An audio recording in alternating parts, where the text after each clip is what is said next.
Salut à tous. Alors aujourd'hui, une nouvelle vidéo sur le solaire avec la nouvelle station Sunology, la Play 2. Au programme de la vidéo, on va voir le matériel qui est fourni d'origine avec la station et les différentes options possibles. Ensuite, l'assemblage qui est somme toute assez simple puisqu'en 2 minutes, tout est fait. Les différents raccordements possibles, donc il y en a deux, soit chaînés comme ceci avec d'autres stations, soit directement sur prise de courant.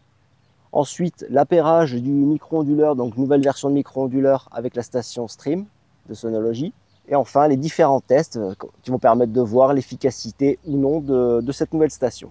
Alors avant de voir tout cela, je vous invite à liker la vidéo et à vous abonner à la chaîne Electrotoile pour me soutenir. Allez, go, c'est parti!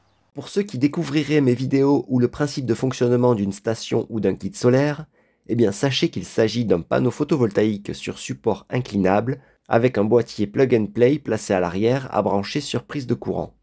L'ensemble se pose simplement au sol ou se fixe contre un mur et permet de produire de l'électricité afin de réduire sa consommation d'énergie pour au final faire baisser sa facture EDF. Le courant continu produit par le panneau est converti par le micro-onduleur en un signal, le courant alternatif, compatible avec votre installation électrique domestique. Ainsi, en fonction du nombre de panneaux en votre possession, vous pourrez compenser tout ou partie de la consommation de vos appareils électriques. Et ce, dans la limite de 3 kW en autoconsommation sans injection. Les avantages de ce système est qu'il est plug and play. Il ne nécessite donc pas d'outils, pas d'autorisation de travaux en mairie, s'il est posé au sol ou à une hauteur inférieure à 1,80 m. Contrairement à une installation solaire sur toiture, si la puissance ne dépasse pas 3 kW, vous n'aurez pas besoin de faire passer le consuel afin de valider la conformité de l'installation. Le fait que la solution soit plug and play simplifie grandement les raccordements. Une prise de courant étanche dans votre jardin permettra d'y brancher jusqu'à 4 panneaux. Et un autre avantage de la station solaire par rapport à une pose sur toiture, c'est que la solution est inclinable, afin d'ajuster la production au fil des saisons. On peut également la déplacer simplement si l'implantation ne convient pas, ou si par exemple vous vous rendez compte qu'il y a trop d'ombre portée sur le panneau. Une fois bien placée, elle fera un parfait abri pour vos animaux. Alors oui, la station Play 2 offre de nombreux avantages par rapport à une installation sur toiture, mais présente tout de même 3 inconvénients. Le premier, c'est son prix. Elle est vendue 699 €. Alors c'est un gros investissement qu'il faudra rentabiliser dans le temps. L'autre problème, c'est qu'il faut prévoir de la place sans ombre sur votre terrain, car l'ennemi numéro 1 du panneau solaire sont l'ombre et les nuages. Mais bon, on pourrait aussi rajouter les cailloux avec la tondeuse ou la débroussailleuse, les fientes d'oiseaux, le pollen ou le sable du Sahara, mais pour ces derniers, la pluie ou un arrosoir en feront leur affaire. Enfin, le dernier inconvénient, c'est que ce n'est pas une solution off-grid, c'est-à-dire qu'il faut être alimenté par EDF pour que le panneau puisse produire de l'électricité. Alors cela va vous paraître peut-être illogique, mais pour fonctionner, le micro-onduleur placé à l'arrière du panneau doit se synchroniser avec le réseau électrique 230 volts, afin de s'enclencher et convertir l'énergie produite par le panneau. Donc évitez l'achat d'une telle solution si vous avez un terrain trop ombragé ou que vous êtes hors réseau. Après ces quelques précisions et rappels, je vous propose de découvrir comment se passe la livraison de la Play 2. Quelques jours avant, vous recevrez un SMS afin d'organiser le jour de la livraison. Comme vous pouvez le voir, la station est livrée sur palette, par la société Kuhn & Nagelroad. Pour la livraison, il est dommage qu'il ne soit pas possible de fixer une demi-journée. Alors prévoyez de bloquer votre journée complète pour la réception. Et sur cette palette, il y a 3 cartons. Le plus gros contient la station déjà assemblée, et les 2 petits contiennent les différents accessoires. Dans le premier, il y a 2 ballasts pour lester la station, et non plus 4 comme c'était le cas avant dans la station Playmax. Dans le second petit carton, j'y ai trouvé le câble secteur de 3 mètres, fourni en standard, mais j'ai également ajouté ce câble d'interconnexion de 2 mètres avec connecteur mâle et femelle battery, permettant de chaîner les micro-onduleurs entre eux afin d'avoir 4 stations solaires en parallèle branchées sur une seule prise de courant. Mais attention, ce câble est disponible en option.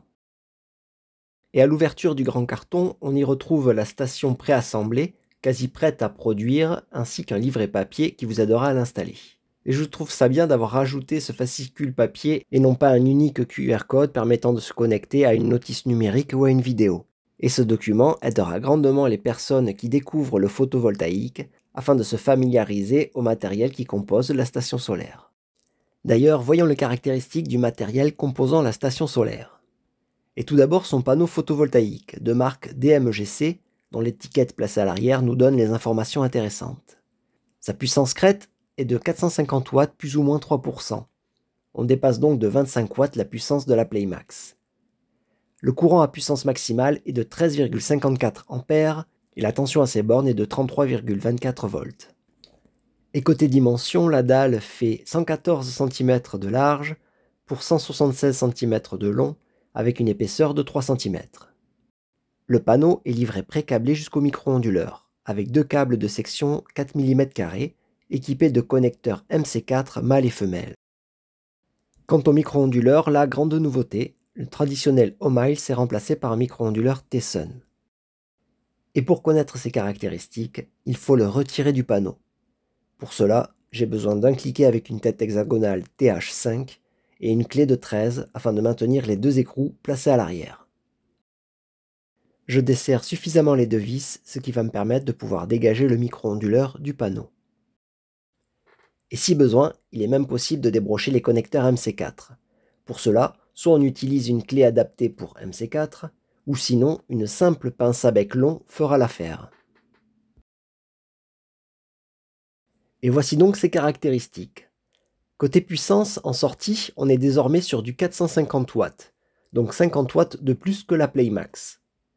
En entrée DC, la tension maximale est de 60 volts, avec une tension de démarrage identique au O'Miles qui est de 22 volts, et un courant maximal admissible de 14 ampères. Le micro-onduleur délivrera en sortie un courant alternatif de 2,25 ampères. Par contre, on peut noter que le facteur de puissance du Tessun est inférieur à celui des O'Miles, puisqu'il est de 0,8 contre 0,99 pour les O'Miles. Et voici de plus près les connecteurs MC4 à brancher au panneau solaire du côté DC. Et lui, c'est le connecteur Battery, côté alternatif AC avec un bouchon de protection permettant de chaîner les stations solaires entre elles. Et ce second connecteur Battery de type mâle servira à connecter une seule station à la prise de courant. Les caractéristiques étant connues, je peux refixer le micro-onduleur au cadre du panneau, en m'assurant qu'il soit bien solidaire du cadre. Et en plus du support mécanique, cette fixation assurera également la liaison à la terre du panneau. Et tant que le panneau est posé sur ce carton au sol, je vous propose de vous montrer que la face arrière du panneau produit également de l'électricité. Pour cela, je connecte le panneau à cette station solaire qui m'indiquera directement la puissance produite par la face arrière du panneau. Alors là, il est un peu plus d'11 heures, le panneau produit 84 watts de puissance. Vous allez me dire qu'on est bien loin des 450 watts. Ça c'est sûr, mais le panneau est placé à plat, à l'envers, avec pas mal d'ombre générée par le micro-onduleur, les différents câbles, les pieds du support et par moi-même également. Et en conclusion de cette petite expérience, je peux vous dire que les deux faces du panneau produisent bien de l'électricité. Alors maintenant que j'en ai terminé, je reconnecte comme à l'origine les deux connecteurs MC4 au micro-onduleur. Et je vais m'attaquer maintenant à l'assemblage des pieds de la station. Tout d'abord, je retire les colliers qui maintiennent le pied aux deux bras d'inclinaison.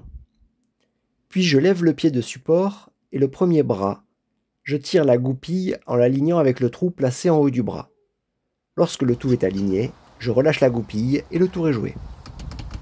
Je fais de même pour l'autre côté en veillant bien à ce que la goupille se loge correctement dans le trou afin d'assurer l'assemblage correct du support. Vous pouvez voir ici et là que Sonology a placé des tampons afin d'amortir le choc éventuel d'un bras lors du transport ou de l'assemblage pour protéger la surface vitrée du panneau. La station étant assemblée, et oui c'est déjà terminé, je passe donc à son installation au sol. Et même seul, il est possible de manœuvrer le panneau et le déplacer à l'endroit voulu, car l'ensemble pèse à peu près 30 kg. Le plus simple étant de se mettre à l'intérieur du support afin de soulever la station. Et d'un point de vue esthétique, je fais en sorte d'aligner les 4 stations les unes aux autres. Et si vous avez plusieurs panneaux, il est également possible de les orienter différemment, sud-est, sud et sud-ouest, afin d'étendre la durée de production de tôt le matin jusqu'à la fin d'après-midi. Alors afin d'adapter l'inclinaison des panneaux en fonction des saisons et de la position du soleil, Sonology propose sur la station Play 2 3 positions. Donc la première, la plus basse, c'est pour l'été. La deuxième, intermédiaire, pour le printemps et l'automne. Et enfin la dernière, la plus haute, pour l'hiver. Bon là, vu qu'on est au printemps, j'incline le panneau en position intermédiaire, comme ceci. Et l'avantage de la Play 2 est que ce réglage se fait sans outils et super facilement, à l'aide des poussoirs placés tout en haut de chaque bras. Pour l'été, l'angle d'inclinaison sera de 27 degrés. Pour les saisons intermédiaires printemps et automne, l'angle proposé est de 35 degrés. Et enfin, pour l'hiver, l'angle sera de 42 degrés. Alors comme vous pouvez le voir, je l'ai placé à la suite des autres stations proposées par la marque. Donc tout au fond, la première c'est la Play, première version, avec un panneau qui produit que sur la face avant. Le deuxième panneau c'est la Play avec l'écran biface. Juste à côté c'est la Play Max qui se caractérise avec la carte mère et la possibilité d'y intégrer une batterie au dos. Et ici la Play 2 avec son nouveau panneau de 450 watts et son micro-onduleur de 450 watts. Et pour éviter d'avoir une rallonge qui traîne au sol dans l'herbe et l'humidité, j'ai creusé cette tranchée jusqu'aux stations pour y faire passer dans cette gaine rouge le circuit électrique de la prise de courant. Donc pour tirer le circuit prise, j'ai pris du câble U1000 R2V, donc en 3G de 5, 3 conducteurs. Il y a la terre, donc phase neutre et terre, et 2,5 mm² c'est la section des conducteurs. Alors pour les raccordements, deux solutions. Si vous n'avez qu'une station solaire, vous prenez le connecteur battery à droite du micro-onduleur et vous le branchez au câble qui est inclus dans la station. On prend le connecteur battery du câble et on le relie au micro-onduleur jusqu'au clic. Et la fiche secteur qui est à l'autre extrémité du câble, vous la branchez à votre prise de courant. Et si comme moi vous avez plusieurs stations solaires placées les unes à côté des autres, vous pouvez les mettre en parallèle avec ce connecteur là. Alors il est équipé d'un bouchon. Alors pour l'enlever avec un tournevis plat, on appuie doucement ici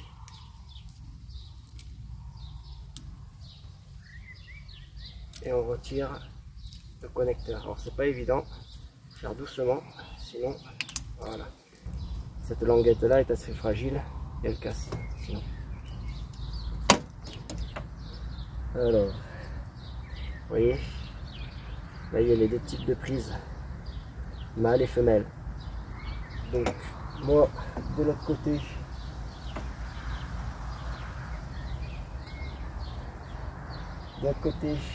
j'ai une prise mâle, donc il me faut sur ce micro-onduleur la femelle. Tac.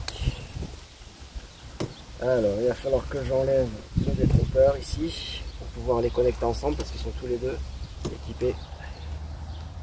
Tac. Alors pareil, avec un tournevis plat, on appuie et on peut le retirer. Et ensuite on vient les connecter l'un avec l'autre. Tac, c'est bon. Et je vais le ramener à la Play Max qui est à côté.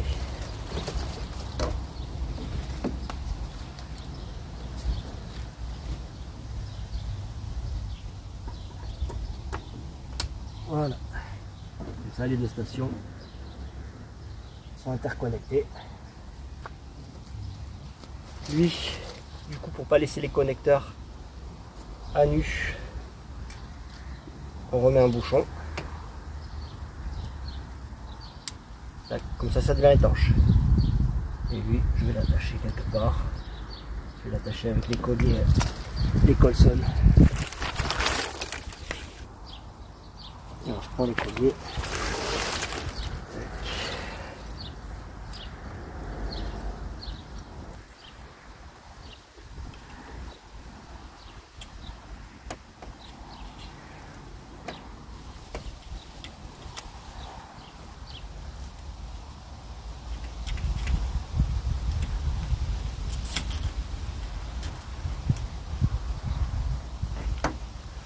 Et voilà. Les 4 stations sont maintenant interconnectées les unes aux autres et cela représente théoriquement 1,6 kW de puissance maximale. Et elles sont branchées à la même prise secteur 230 volts afin de renvoyer toute la production dans mon installation électrique. Et si vous souhaitez fabriquer vos propres rallonges ou extensions, sachez que ce type de connecteur s'achète dans le commerce, donc Battery BC01. Sur Amazon, vous pouvez en trouver. Et vont permettre de fabriquer ses propres rallonges. Donc avec les deux connecteurs, le mâle et le femelle. Et à l'arrière, on a des presses étoupes pour l'étanchéité.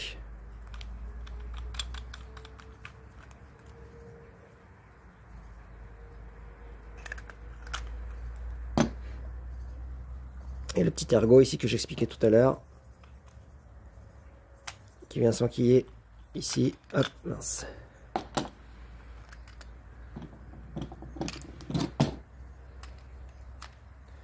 C'est super simple à raccorder, hein. C'est des borniers à vis. Vous avez l'indication L pour la phase, N pour le neutre, et le petit logo de la Terre pour le fil vert jaune.